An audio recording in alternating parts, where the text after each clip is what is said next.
Hi everybody and welcome back to my channel. It's Russell with Ink and Paper Blog. How are you doing today? I hope you are doing very, very well.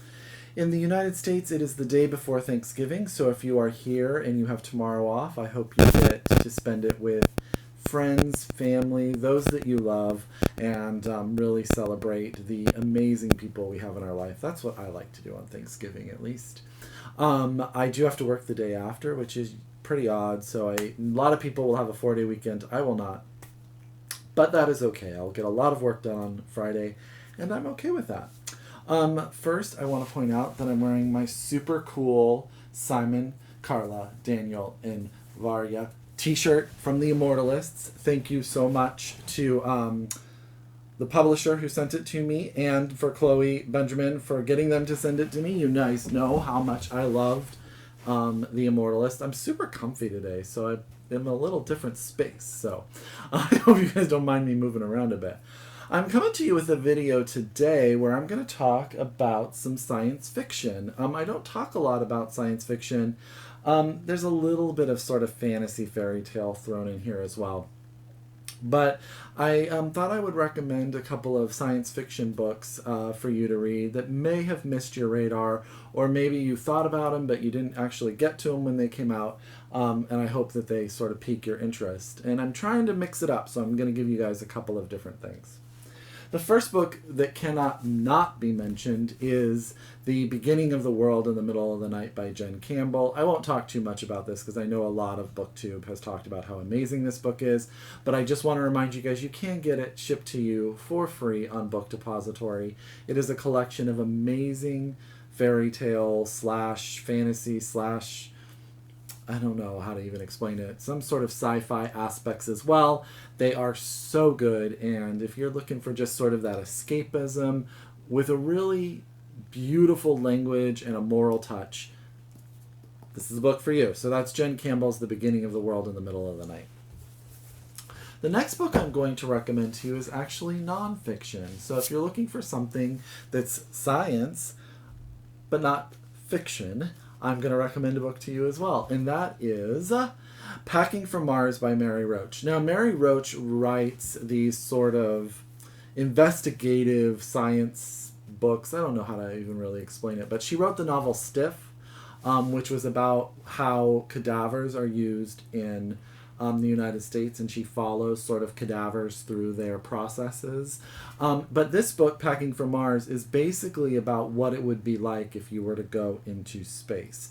And she talks about each aspect, from the food to the what you wear, how you sleep.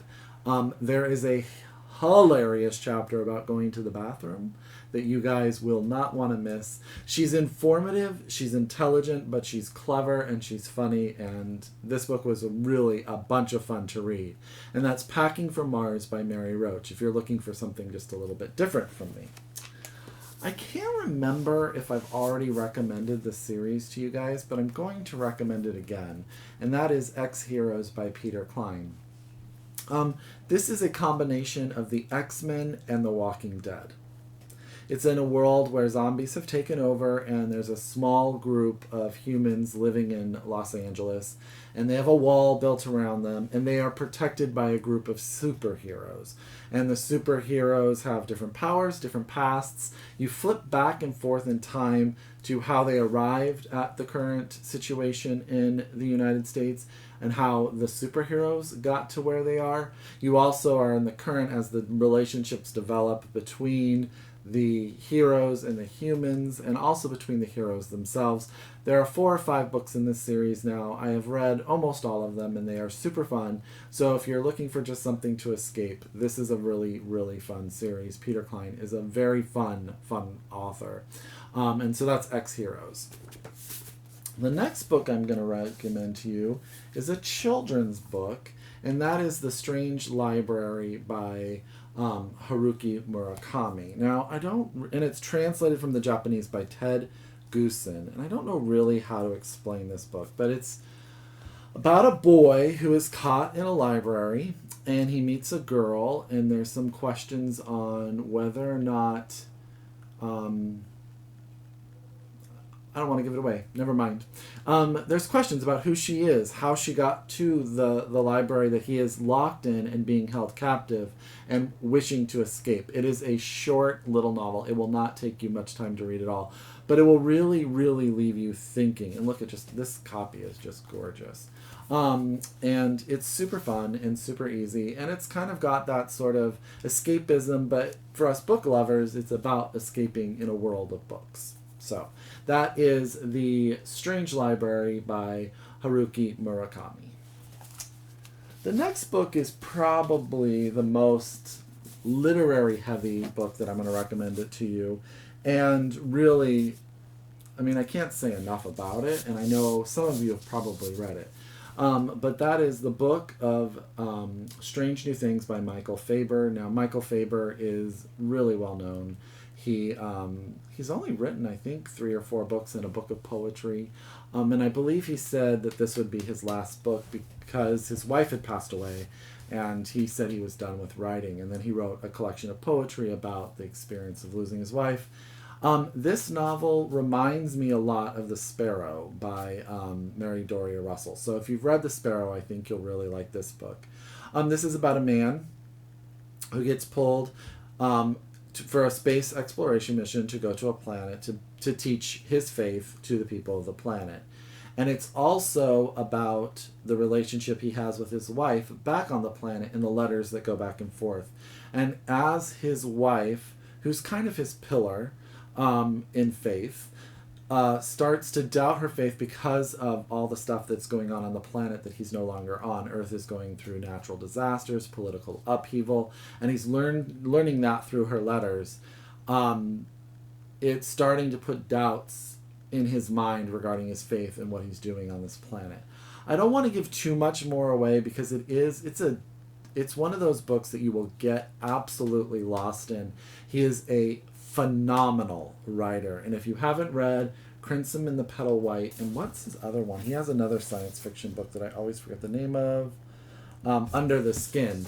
You should definitely read those as well. But this U.S. copy is just amazing, and it came out sort of as a limited edition, but if you see, it's golden edged, and it's supposed to remind you of the Bible as you read it, and it is just a phenomenal book. And if you like books about intertwining space travel with faith, with religious questioning, with understanding who you are, and also relationships, the relationships between men and women, husbands and wives, new types of people, this is really a book that will open your mind. And that's the book of Strange New Things by Michel Faber. Now, the last book I actually haven't read, and hopefully some of you have, and it will inspire me to read it because it's been on my shelf forever. But I read a review. Was it in it may have been the new... No, I can't remember where I read the review. But it is Auxiliary Justice by Anne Leckie. And it won the New Bella Award. And the Hugo, I want to think. Yeah, you know what? I heard about this on NPR. It's on the front cover, and now I remember. And it won both the Hugo and the New Bella. I'm really craving some Nutella, to be honest.